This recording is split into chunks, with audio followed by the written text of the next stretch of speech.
3 में हम देख चुके हैं डिंगजाओ चिंगशिन को गे समझ लेती है। आगे हम देखेंगे। आई सजेस्ट आप पार्ट 4 से पहले पार्ट 3 भी देख लीजिए, जिसका लिंक आपको ऊपर आई बटन पर मिल जाएगा। अगर आपको मेरी वीडियोस अच्छी लगती है तो लाइक और शेयर करना, और हाँ, कमेंट कर ज़रूर बताना।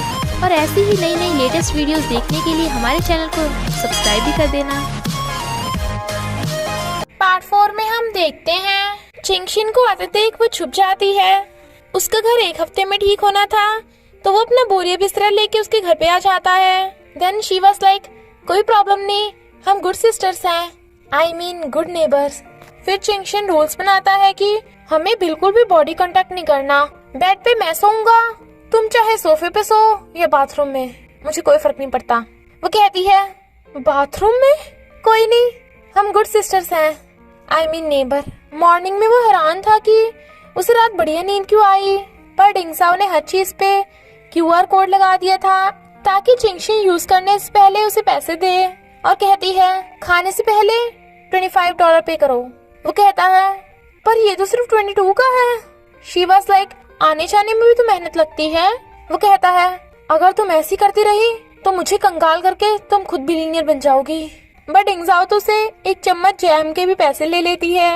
उसका डिजाइन सिलेक्ट हो गया था तो वो बहुत खुश हो रही थी। वो क्यूट लग रही थी तो वो उसकी फोटोज खींच लेता है। जबकि चिंगशिन उसके घर पे वेट कर रहा था। जब उसे पता चलता है कि वो जेंगी के साथ थी तो वो सैड होता है। जब वो पानी पीने आता है, रात में उसका कपड़ा उड़ा देख वो उसे कपड़ा ढक देता है। मॉर्निंग में सासा उसे गेट खोलने के लिए कहती है तो वो चिंगशिन को छुपने का इशारा करती है। सासा वाज लाइक, तू सो रही है तो कोई बात नहीं, मैं पासवर्ड खोल देती हूँ। चिंगशिन बेड के साइड में छुप जाता है। सासा अंदर आ जाती है। डिंगजाओ जल्दी से चिंगशिन का सब सामान छुपा रही थी और सासा से कहती है, मुझे इम्पोर्टेंट चीज खरीदनी है, चलो चलते हैं। सासा वाज लाइक, ऐसे जाएगी इन कपड़ों में, कुछ छुपा रही है ना तुम मुझसे। वो कहती है, नहीं तो मैं अभी कपड़े चेंज करके आती हूँ। पर ऊपर चिंगशिन लेटा हुआ था और उसे कपड़े चेंज करते हुए देख रहा था। सासा वाज लाइक, जल्दी करो ना, क्या कर रही हो। वो उसे अपनी आंखें बंद करने का इशारा करती है, बट वो तो कर ही नहीं रहा था। तो डिंगजाओ को शर्म आ रही थी तो कहती है, अरे अंडरवेयर तो वॉशरूम में है, तो वही कर लूंगी। और सासा को लेकर चली जाती है। बट उनके जाने के बाद वो देखता है कि उसका सारा सामान गायब है। सासा और डिंगजाओ शॉपिंग कर रहे थे। सासा के जाने के बाद उसे लगता है कि कोई उसका पीछा कर रहा है, तो वो जल्दी से घर आ जाती है। और टीवी पे न्यूज आ रही थी कि स्टॉकर एक लड़की के पीछे पड़ा था और उसके घर तक पीछा किया और उसके घर में घुस आया। तभी कोई गेट बिछाने लगता है तो वो डरती उसकी कढ़ाई मारने वाली थी, पर वो तो चिंगशिन निकलता है। वो पूछती है, तुमने कैप क्यों नहीं पहनी थी। वो कहता है, क्योंकि मैंने बाल नहीं धोए थे। डिंगजाओ काम करते करते सो गई थी तो वो उसे ब्लैंकेट उड़ा देता है। जब वो काम पे जाती है तो चिंगशिन से गलती से उसके सामान पे कॉफी गिर जाती है, तो वो सामान लेने जाता है। डिंगजाओ को कुछ घंटों में डिजाइन तैयार करना था, पर देखती है कि उसका सर्किट खराब पड़ा है। चिंगशिन आकर कहता है, हम इसे ठीक कर देंगे। वो कहती है, मैंने इसे 2 रातों में बनाया है, तो तुम कुछ घंटों में कैसे ठीक कर सकते हो। और चली जाती है। वो सैड थी, पर चिंगशिन अपने फ्रेंड्स को भी बुला लेता है हेल्प करने के लिए। सर्किट ठीक हो गया था तो वो खुश होते हैं। फिर सब मिलकर डिजाइन के डेकोरेशन करते हैं। डिंगजाओ को चिंगशिन की क्लोज होता देख जेंगी सैड होता है। डिंगजाओ के ऊपर बोर्ड गिरने वाला था तो चिंगशिन उसे बचा लेता है। तभी एक्स गर्लफ्रेंड आ जाती है। चिंगशिन उसके साथ चला गया था। इनफैक्ट उसने उससे इसलिए ब्रेकअप किया था क्योंकि वो दोनों एक दूसरे को समझ नहीं पाए थे। तो वो उसे कहती है, डिंगजाओ अच्छी लड़की है, तुम्हें न्यू लाइफ स्टार्ट कर लेनी चाहिए। डिंगजाओ को जो पता चलता है कि चिंगशिन की एक्स गर्लफ्रेंड है तो वो हैरान और सोचती है, एक्स गर्लफ्रेंड ने धोखा दिया तो वो जेंगी पे ट्राई मार रहा था। डिंगजाओ उसे देख रही थी और कहती है, सैड मत हो, एक लड़की के छोड़ने पे तुम्हें ऐसे अपना इंटरेस्ट गर्ल्स के बजाय बॉयज में नहीं चेंज कर लेना चाहिए और गर्ल्स पे ट्राई करो। देखो मुझे गे से कोई प्रॉब्लम नहीं है। वो गुस्से से उसके करीब होता है और कहता है, चलो प्रूव करके दिखाता हूँ, मुझे लड़के पसंद है या लड़कियाँ। और उसे किस करने वाला था, पर हार्ट बीट बढ़ने पे वो सो जाती है। वो उसे सही से लिटा देता है और स्टॉप पे पहुँच के वो उसे उठाने की कोशिश करता है, वो नहीं उठती। तो वो उसकी सीट बेल्ट खोलने लगा था। बट सिक्योरिटी गार्ड उन्हें देख के हैरान था। आई वाज लाइक, अरे मैं सीट बेल्ट निकाल रहा हूँ, और उसे गोद में उठा के ले जाता है। डिंग्स आउट की कहती है, यानी वो गर्ल्स को लाइक करता है, और उसे याद आता है कि वो उसके सामने ही बट पे घुसा रही थी, और जब वो नहा रहा था तो वो पूप कर रही थी। तो कहती है, अब तो मैं गई काम से, इससे अच्छा तो काश मैं हमेशा के लिए सो गई होती। और चिंगशिन को देख वो ब्लैंकेट लपेट लेती है, बट वो उसे गुस्से से देख रही थी। वो गिरते हुए उसे पकड़ने लगता है। तो कहती है, टच मत करो मुझे, लड़के लड़कियों को दूर रहना चाहिए। जेंगी डिंगजाओ को गाउन दिलाने लाता है, जिसमें वो बहुत ब्यूटीफुल लग रही थी, बट वो महंगा होने की वजह से मना कर रही थी। तो वो कहता है, तुम बस इसे चैरिटी ऑक्शन तक पहने रखो। फिर दोनों ऑक्शन में आते हैं। लोगों को उसका डिजाइन बहुत पसंद आता है। बॉस उसे चिढ़ा रही थी, पर एक्स गर्लफ्रेंड को पता चल जाता है कि पहले वाला डिजाइन भी डिंगजाओ का ही था, जो बॉस ने चुराया था। डिंगजाओ स्पीच के टाइम डर रही थी, पर चिंगशिन की बात याद आते ही हिम्मत से स्पीच देती है। तभी चिंगशिन आता है और उसकी वीडियो रिकॉर्ड करने लगा था। डिंगजाओ का डिजाइन 10 लाख में बिकता है, तो सब बहुत खुश होते हैं। चिंगशिन को जाता देख एक्स गर्लफ्रेंड कहती है, कांग्रेचुलेशन, तुम्हारे दिल में डिंगजाओ है। वो भी डिंगजाओ की फोटो देख स्माइल करता है। इधर इन दोनों को पता चलता है कि जेंगी सीईओ का बेटा है। तो डिंगजाओ जल्दी से भागने वाली थी, बट उसके ड्रेस पे वाइन गिर जाती है, और वो ऐसे ही भाग जाती है, पर उसका फोन वहीं पे रह गया था। तो कहती है, अब मैं क्या करूं? घर जाऊंगी तो वहाँ चिंगशिन होगा, सासा के घर जाऊं पर उसे क्या बताऊंगी कि मैंने घर में एक लड़की को रख रखा है। कोई स्टॉकर उसे देख रहा था। तभी सासा जाती है, जो उसे अपने घर ले जाती है। कोई उन्हें देख रहा था। चिंगशिन को उसकी टेंशन हो रही थी, तो वो उसे ढूंढने जाता है। तो फोन करके सासा से पूछता है। डिंगजाओ उसे बताने से मना कर रही थी, पर वो बता देती है। एक लेडी फ्लावर बेच रही थी, तो वो बाय कर लेता है, और साथ में ही फ्लावर के रूट्स भी। डिंगजाओ सासा को सब बता देती है, तो सासा हैरान। इधर जेंगी डिंगजाओ का फोन वापस करने उसके घर आता है, पर वहाँ पे तो चिंगशिन था, जो कहता है, डिंगजाओ सासा के घर पे है।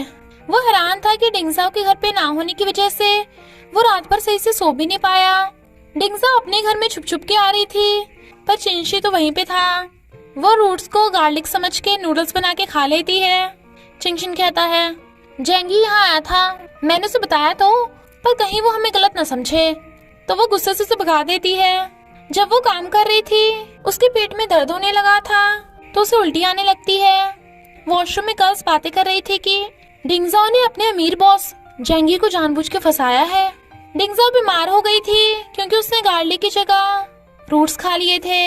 जेंगी हॉस्पिटल आने वाला था, बट वो उसकी स्लीपर देख लेता है, बट वो छुप जाती है ताकि वो उसे ना देख ले।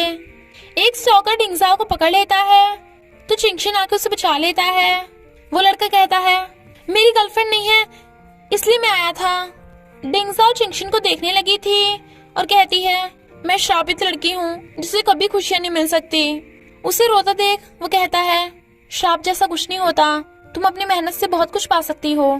डिंगजाओ रात हॉस्पिटल में थी, इसलिए उसे नींद नहीं आती, और वो रात में भी बार बार खा पी रहा था, इतना कि पी पी के टल्ली हो गया था। डिंगजाओ हैरान थी।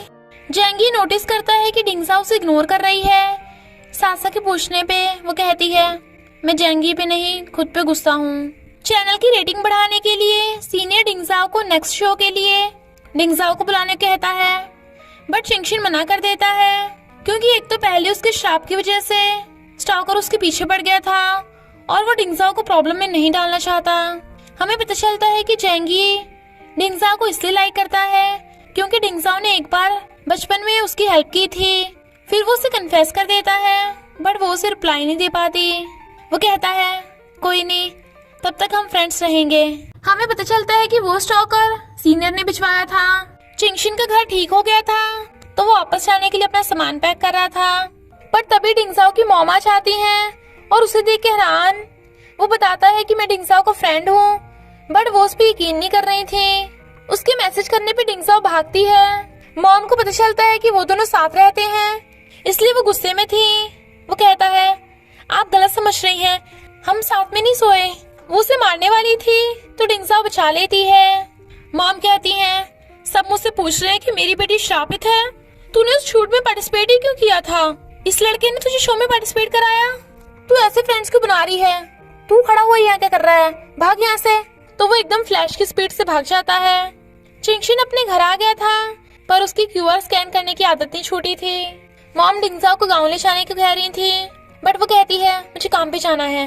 डिंगजाओ ने मॉम को झूठ बोला था कि वो काम पे गई है ताकि मॉम उसे गाँव न लेके जा सके।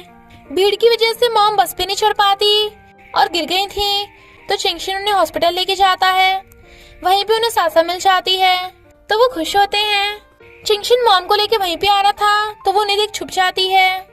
तो एमा और चिंगशिन उसे मॉम से छुपाने में हेल्प करते हैं। तभी डिंगजाओ को सासा का फोन आता है, पर चिंगशिन ऐसे प्रिटेंड करता है जैसे उसे कॉल आया हो और उसे भगा देता है और वो वॉशरूम में भाग जाती है। मॉम भी वॉशरूम जाने लगी थी, तो चिंगशिन कहता है नहीं, गेट खुल नहीं रहा है, आप बॉयज वॉशरूम यूज कर लीजिए। पर मॉम को कुछ शक हो रहा था। डिंगजाओ बच तो जाती है, बट मॉम को पता चल गया था कि अंदर डिंगजाओ थी। इनफैक्ट मॉम चाहती थी कि डिंगजाओ ये डिजाइन वाला काम छोड़ के कोई अच्छी जॉब करे, जिससे वो हमेशा सेफ रहे। पर चिंगशिन कहता है ये डिंगजाओ का ड्रीम है। मॉम उसकी नहीं सुनती और चली जाती हैं। डिंगजाओ ने पार्ट टाइम जॉब से रिजाइन कर दिया था, तो जेंगी उसका रिप्लाई समझ आता है। डिंगजाओ घर आती है, तो मॉम कहती है ये ले टिकट्स, मुझे पता है तू अभी कोई जॉब नहीं कर रही, तो तुझे अब मेरे साथ गाँव चलना होगा। बट वो बाहर चली जाती है। काफी रात हो गई थी, वो आई नहीं थी और उसका फोन भी घर पे रह गया था। तो मॉम चिंगशिन को कहती है, वो देखता है कि डिंगजाओ बाहर बैठी आइसक्रीम खा रही है, तो वो संदली जाने लगा था। बट वो कहती है ये सब तुम्हारी वजह से हुआ है, ना ही मैं उस शो में पार्टिसिपेट करती और ना ही मॉम मुझे लेने आती। पता है मैंने अपने ड्रीम को अचीव करने के लिए कितनी मेहनत की है, पर आज सब खत्म हो गया। और होते हुए चली जाती है और चिंगशिन भी कुछ नहीं बोल पाता। इसी के साथ पार्ट 4 का एंड हो जाता है। तो बस थोड़ा सा इंतजार करना, फिर मिलेंगे नेक्स्ट पार्ट में।